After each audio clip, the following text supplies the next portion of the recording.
கிறிஸ்துவுக்குள் பிரியமானவர்களே, நமது ஆண்டவரும் இரட்சகருமாகிய இயேசு கிறிஸ்துவின் இனிதான நாமத்தினாலே என் அன்பின் வாழ்த்துக்களை தெரிவித்துக் கொள்ளுகிறேன்.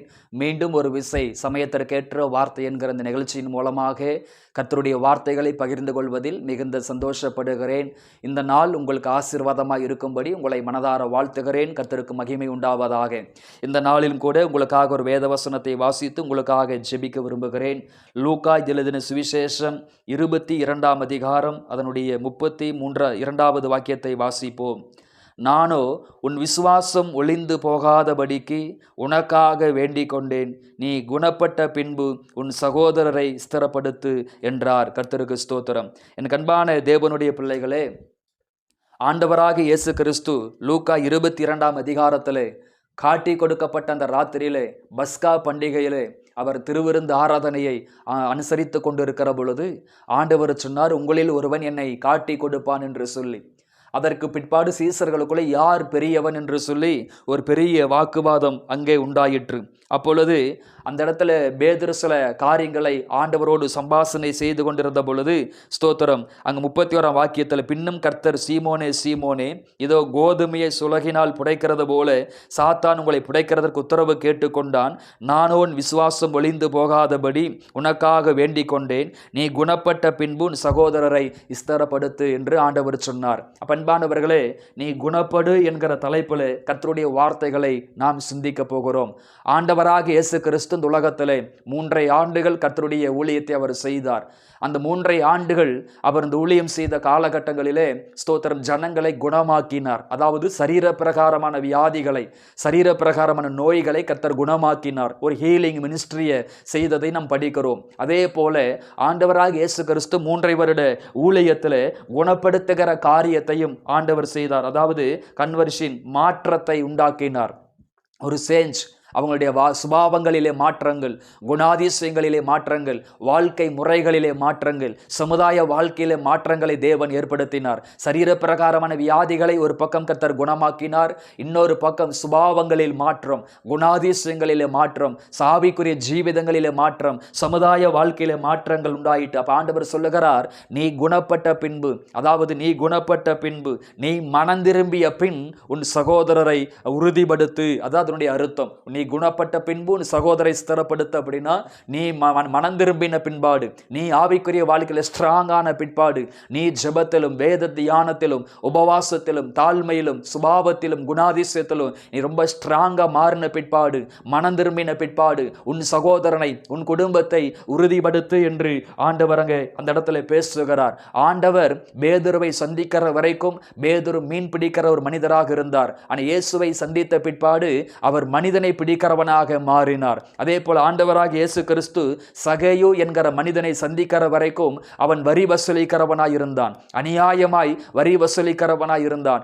இயேசு கிறிஸ்துவை சந்தித்த பிற்பாடு அநியாயமாய் சம்பாதித்தவைகளை நாளத்தனையாக திருப்பி கொடுத்தான் என்று வேதத்தில் வாசிக்கிறோம். ஒரு மனிதனுடைய வாழ்க்கையிலே ஆண்டவர் இடைப்படுவாரானால், ஒரு மனிதனுடைய வாழ்க்கையிலே இயேசு வெளிப்படுவாரானால் ஜென்ம சுபாவங்கள் மாறும், கடினமான சுபாவங்கள் மாறும். சரீர பிரகாரமான வியாதிகளை மாத்திரம் அவர் குணமாக்காமல் சீர்கேடுகளையும் கர்த்தர் குணமாக்குகிறார். சுபாவங்களை கர்த்தர் மாற்றுகிறார், குணாதிசயங்களை கர்த்தர் மாற்றுகிறார், பார்வையை கர்த்தர் மாற்றுகிறார், வாயின் வார்த்தைகளை கர்த்தர் மாற்றுகிறார், நடக்கைகளை செயல்களை கர்த்தர் மாற்றுகிறார். அப்ப பேதுருவிடத்தில் ஆண்டவர் சொல்லுகிறார், எல்லா சீசர்களை போல் நீ இருக்க வேண்டாம், நீ குணப்பட்ட பின்பு உன் சகோதரரை ஸ்திரப்படுத்து, நீ மனம் திரும்பின பிற்பாடு உன் சகோதரனை உறுதிப்படுத்து என்று ஆண்டவர் சொல்லுகிறார்.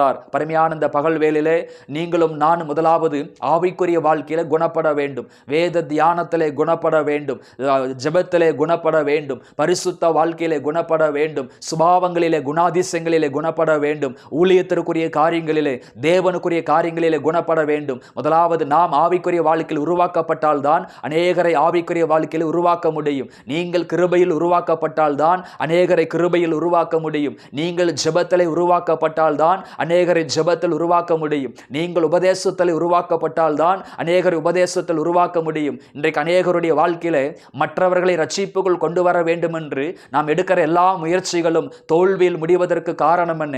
அவர்கள் நம்முடைய வாழ்க்கையை கவனித்து பார்க்கிறார்கள். நம்முடைய பேச்சு, நம்முடைய செயல்கள், நம்முடைய நடக்கைகள், வாழ்க்கை முறைகளை கவனித்து பார்க்கும் பொழுது அவர்கள் மனம் திரும்புவதற்கு ஏதுவான நடைமுறைகள் நம்முடைய வாழ்க்கையில் இல்லாததனாலே அவர்கள் இன்னும் இயேசு கிறிஸ்துவை ஏற்றுக்கொள்ளவில்லை. என் கண்பானவர்களே, உங்கள் குடும்பத்தை, உங்கள் நண்பர்களை, உங்கள் சொந்த பந்தங்களை நீங்கள் யாரையாகிலும் ரட்சிப்புக்குள் நடத்த விரும்பினால் முதலாவது நீங்கள் குணப்பட வேண்டும். ஆவிக்குரிய சீர்கேடுகள் மாற வேண்டும். நீங்கள் குணப்பட்ட பிற்பாடு உங்கள் குடும்பத்தை, உங்கள் சகோதரரை, உங்கள் நண்பர்களை உங்களால் குணமாக்க முடியும். அதாவது அவர்களை ரட்சிப்புக்குள்ளாக நடத்த முடியும். கர்த்தருக்கு ஸ்தோத்திரம். அப்ப குணப்படுவதற்கு நாம் என்ன செய்ய வேண்டும் அப்படின்னு படிக்கும் பொழுது ரோமர் 2 அதிகாரம் 4வது வாக்கியம் இவ்விதமாய் சொல்லுகிறது. அல்லது தேவ தயவு நீ குணப்படும்படி உன்னை ஏவுகிறது என்று அறியாமல் அவருடைய தயவு, பொறுமை, நீடிய சாந்தம் இவைகளின் ஐஸ்வர்யத்தை அசட்டை பண்ணுகிறாயோ?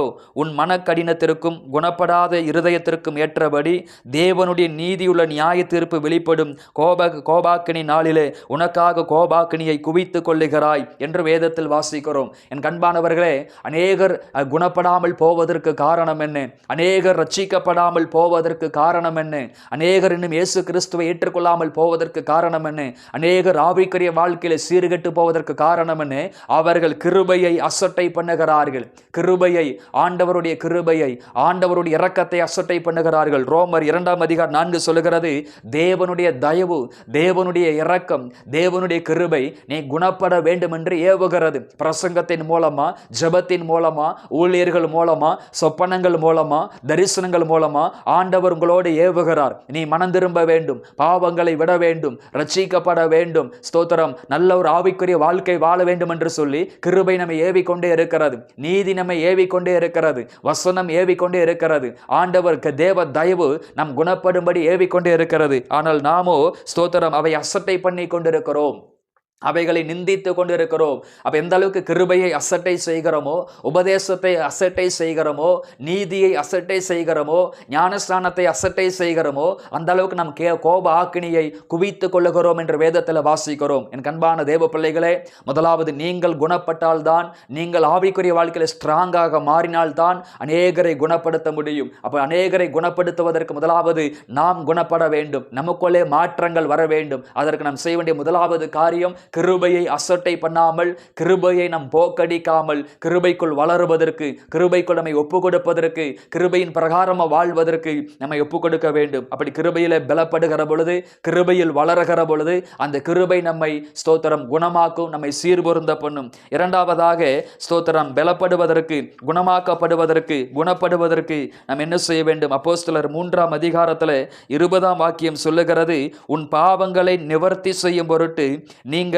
மனம் திரும்பி குணப்படுங்கள் என்று வேதம் சொல்லுகிறது. அப்ப ஆண்டவர் நம்முடைய பாவங்களை மன்னிப்பதற்கும், பரிசுத்தவனாக மாற்றுவதற்கும், ஊழியத்திலே பயன்படுத்துவதற்கும், நித்திய ஜீவனை கொடுப்பதற்கும், பரிசுத்தாவின் அபிஷேகத்தை கொடுப்பதற்கும் நம்முடைய பாவங்களை நிவர்த்தி செய்ய வேண்டியது அவசியமாயிருக்கிறது. அப்ப ஆண்டவர் நம்முடைய பாவங்களை நிவர்த்தி செய்ய வேண்டுமானால், மறைமுகமான பாவங்களோ, அந்தரங்கமான பாவங்களோ, ரகசிய பாவங்களோ எதுவா இருந்தாலும் உங்கள் பாவங்களை ஆண்டவர் நிவர்த்தி செய்ய வேண்டுமானால் நீங்கள் மனம் திரும்ப வேண்டும். மனம் திரும்புகிற பொழுது ஆண்டவர் உங்கள் பாவங்களை மன்னித்து அந்த பாவங்களை நிவர்த்தி செய்கிறார். அந்த பாவங்களை நிவர்த்தி செய்யப்படுகிற பொழுது ஆண்டவர் உங்களை ரட்சிப்புக்குள்ளாக நடத்துகிறார். என் கண்பான தேவ பிள்ளைகளே, அப்ப பேதுருவை போல நீங்கள் குணப்பட்டால் தான் உங்கள் சகோதரரை, உங்கள் குடும்பத்தாரை, உங்கள் நண்பர்களை நீங்கள் ஆதாயப்படுத்திக் கொள்ள முடியும். அப்ப நீங்கள் குணப்படுவதற்கு என்ன செய்ய வேண்டும்? கிருபையை மிஸ்யூஸ் பண்ணாதீங்க, கிருபையை அசட்டை பண்ணாதீங்க. இரண்டாவது, மனம் திரும்புதலுக்கு ஏதுவாக, பாவ நிவர்த்திக்கு ஏதுவாக மனம் திரும்ப வேண்டும் என்று வேதம் நமக்கு தெளிவாக சொல்லிக் கொடுக்கிறது. அப்ப மறுதலித்த பேதுரு மனம் திரும்பினான் என்று வேதத்திலே வாசிக்கிறோம். பேதுரு ஒரு முறை மறுதலித்தார். ஆனால் குணமாக்கப்பட்ட பிற்பாடு, அவருக்குள்ளே மாற்றங்கள் வந்த பிற்பாடு அநேகரை ரட்சிப்புக்குள் நடத்துகிற ஒரு பாத்திரவனாக கர்த்தர் மாற்றினார். ஓசியா 6 அதிகாரம் 1 வாக்கியம் சொல்லுகிறது, கர்த்தரிடத்திலே திரும்பு, அவரே உன்னை குணமாக்குவர் என்று வேதம் சொல்லுகிறது. என் கண்பான தேவ பிள்ளைகளே, என் வாழ்க்கையில, என் குடும்பத்தில், என் எதிர்காலத்தில், என் ஜீவிதத்தில் சமாதானமே இல்லை, நிம்மதியே இல்லை என்று சொல்லி இந்த வார்த்தைகளை கேட்டுக்கொண்டு இருக்கிறீர்களோ, உங்கள் வாழ்க்கையிலே சமாதானம், விரும்புகிற சந்தோஷம், விரும்புகிற விடுதலை, விரும்புகிற ஆரோக்கியம், விரும்புகிற பொருளாதாரத்தை ஆண்டவர் உங்களுக்கு தர வேண்டும் என்று சொன்னால், கிருபையை ஏற்றுக்கொண்டு, உபதேசங்களை ஏற்றுக்கொண்டு, கர்த்தரிடத்திலே மனம் திரும்பி உங்களை ஒப்பு கொடுக்கிற பொழுது, கர்த்தரிடத்திலே திரும்புகிற பொழுது உங்கள் ஆவிக்குரிய சீர்கேடுகளை கர்த்தர் குணமாக்குவார். பிற்பாடு ஆண்டவர் உங்களை ஆசீர்வதித்து உயர்த்துவார். அருமையான இந்த பகல் பொழுதிலே இந்த வார்த்தைகளுக்கு உங்களை ஒப்புக்கொடுங்கள். இந்த நாள் உங்களுக்கு ஆசீர்வாதமாக இருக்கும்படி மனதார வாழ்த்தி ஜெபிக்கிறேன். அன்பின் பரலோக பிதாவே, ஆசீர்வாதமான ஆண்டவரே, இந்த பகல் வேலைக்காக உமக்கு நன்றி. அப்ப நீ குணப்பட்ட பின்பாடு உன் சகோதரரை ஸ்திரப்படுத்து என்று வேதத்தில் வாசிக்கிறோம். ஆவிக்குரிய வாழ்க்கையில முதலாவது நாங்கள் ஆண்டவரே உருவாக்கப்பட வேண்டும், மாற்றம் அடைய வேண்டும், உருமாற்றம் அடைய வேண்டும். ஆவிக்குரிய வாழ்க்கையில முதலாவது நாங்கள் பலப்பட வேண்டும். பிற்பாடு எங்கள் சகோதரர்கள், எங்கள் குடும்பத்தார், எங்கள் நண்பர்கள், எங்களோடு வாழ்கிற ஒவ்வொரு மக்களையும் ரட்சிப்புக்குள்ளாக நடத்த முடியும். அப்பா, இந்த பகல் வேளை யாரெல்லாம் இந்த வார்த்தைகளை கேட்டுக்கொண்டிருக்கிறார்களோ இவர்கள் முதலாவது ஜெபத்தில் உருவாக்கப்பட, வேத தியானத்தில் உருவாக்கப்பட, உபவாசத்திலும் தேவ பலத்தில் உருவாக்கப்படுவதற்கு ஆண்டவர் உதவி செய்வீராக. பாவங்கள் நிவர்த்தி அடைவதற்கு உதவி செய்யுங்கப்பா.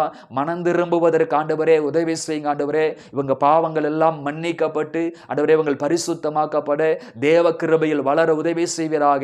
என் வாழ்க்கையில சமாதானம், சந்தோஷம், நிம்மதி இல்லை என்று அங்கலாய்த்துக் கொண்டிருக்கிற இந்த பிள்ளைகளுடைய வாழ்க்கையில இப்பொழுதே சமாதானத்தை கட்டளையிடும்படியாக மனதார ஜெபிக்கிறேன். பொறுப்படுத்திக் கொள்ளும், பலப்படுத்தும் இயேசுவின் நாமத்தில் பிதாவே, ஆமேன், ஆமேன். கிறிஸ்துவுக்குள் பிரியமானவர்களே, இந்த வார்த்தைகளின் அடிப்படையிலே ஆண்டவர் உங்களை ஆசீர்வதிப்பாராக. God bless you.